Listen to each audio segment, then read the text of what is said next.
O segundo semestre da Fórmula 1 será crucial, nós vamos falar sobre isso agora.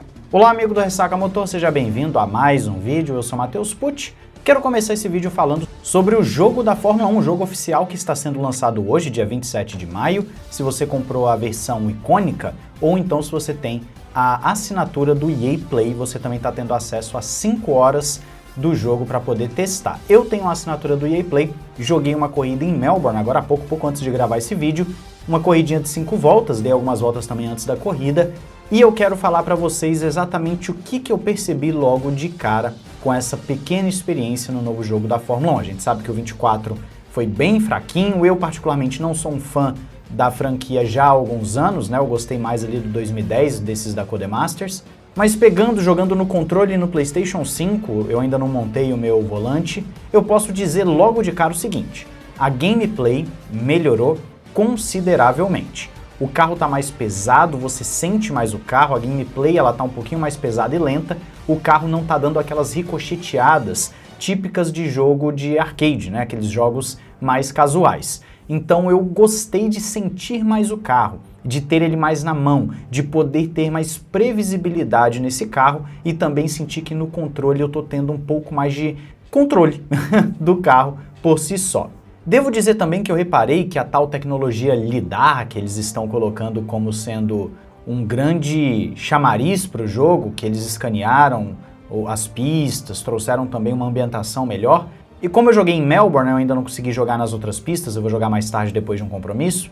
Em Melbourne eu achava que a pista seria mais ondulada, e surpreendentemente é uma pista até bem plana, se você considerar que ela é mista, ela é permanente e também é de rua.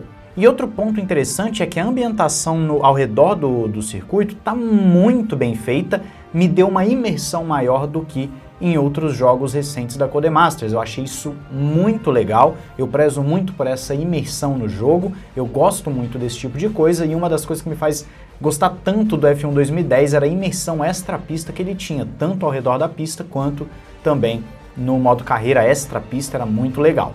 Graficamente o jogo tá sim mais bonito que o do ano passado, não vou dizer que é absurdamente mais bonito, mas eu diria que os detalhes estão mais bonitos, a textura, a qualidade também de alguns objetos mais distantes está melhor do que no ano passado, mas nada absurdo, não espere um salto geracional porque não é. É um jogo mais bonito, mais polido, com uma gameplay melhor, então de uma forma geral a minha primeira experiência com esse jogo foi muito boa. Eu pretendo voltar para terminar essas 5 horas de teste que eu tenho, e aí se eu ver que vou ter vida útil, né, de brincar nele, aí vou comprar para poder jogar um modo carreira. Tem aquele My Team 2.0 que também parece ser interessante, apesar de que eu já jogo muito F1 Manager, então eu acho que ter uma carreira só de piloto seria legal, mas se o jogo não suprir aquilo que eu quero, que eu busco, eu vou continuar no Automobilista 2 com o mod da Fórmula 1 2025, que também me agrada bastante, por mais que não tenha alguns recursos do modo carreira, né, que a Fórmula 1 tem o jogo oficial, você consegue pelo menos ter uma imersão de um final de semana, da questão dos tempos, de você estar ali realmente imerso em querer melhorar e ter rivalidades. Eu acho que o Automobilista faz muito bem. Mas eu quero saber de você, se você comprou a versão icônica do Fórmula 1, se você já está jogando, ou se você assina o EA Play e já está jogando, e o que você achou, quais são as suas primeiras impressões desse jogo da Fórmula 1 2025. Como disse, a minha primeira impressão foi muito boa, quero saber a sua aí nos comentários. Vamos falar sobre a Alpine. Tem uma matéria bem interessante que vai estar na descrição para vocês, como sempre, as fontes na descrição, que está falando sobre a situação do segundo assento da Alpine. Sabemos que o Gasly é um piloto que não vai ser trocado necessariamente, só que agora com a chegada de Franco Colapinto e o Briatore falando que espera que ele seja rápido, marque pontos, mas que ele não está com um limite de corridas, como o Durham estava antes, parecia que estava tudo bem, mas não está. A matéria afirma o seguinte, que se o Colapinto continuar com performances abaixo do esperado, Mick Schumacher já está batendo a porta, você não ouviu errado. Mick Schumacher seria o próximo na fila para poder assumir esse carro da Alpine e ele teria um patrocínio muito forte, isso mesmo que você ouviu. A Alpine está precisando de dinheiro, ela perdeu muito dinheiro nos últimos meses, precisa de dinheiro para ter um projeto, né, que funciona muito bem, e o Mick Schumacher seria o cara para juntar um tanto já de experiência na Fórmula 1 com também dinheiro. Não sei se o Mick Schumacher seria muito mais rápido do que o Colapinto, mas ainda assim é o piloto que está surgindo como nome, lembrando que o Schumacher já pilota no WEC pela Alpine. Então faz sentido esse rumor. Já dei minha opinião algumas vezes para vocês aqui, eu não acho que o Mick Schumacher necessariamente seja um grande nome para a Fórmula 1, por mim ele pode fazer carreira em outras categorias, vai ser um bom piloto para outras categorias, mas na Fórmula 1 acho que já não tem mais espaço para ele em termos de habilidade. Se ele voltar, para mim vai ser uma pena. A Fórmula 1 está passando por uma renovação muito grande, uma renovação que não vai se repetir tão cedo. Esses jovens pilotos que chegaram agora têm tudo para permanecer por anos e anos e anos e anos, e basicamente nós temos pouquíssimas vagas no grid, como a do Hamilton, do Alonso e do Hülkenberg, que devem se abrir nos próximos anos. De resto, o grid está fechado. E aí você colocar um Mick Schumacher ao invés de colocar um piloto que está vindo forte na base, um piloto às vezes do programa e tudo mais, me parece um retrocesso na mentalidade da Alpine. De qualquer forma, esse é o rumor e eu quero saber a sua opinião se você apoia ou não uma possível volta do Mick Schumacher à equipe Alpine à Fórmula 1. Diz aí.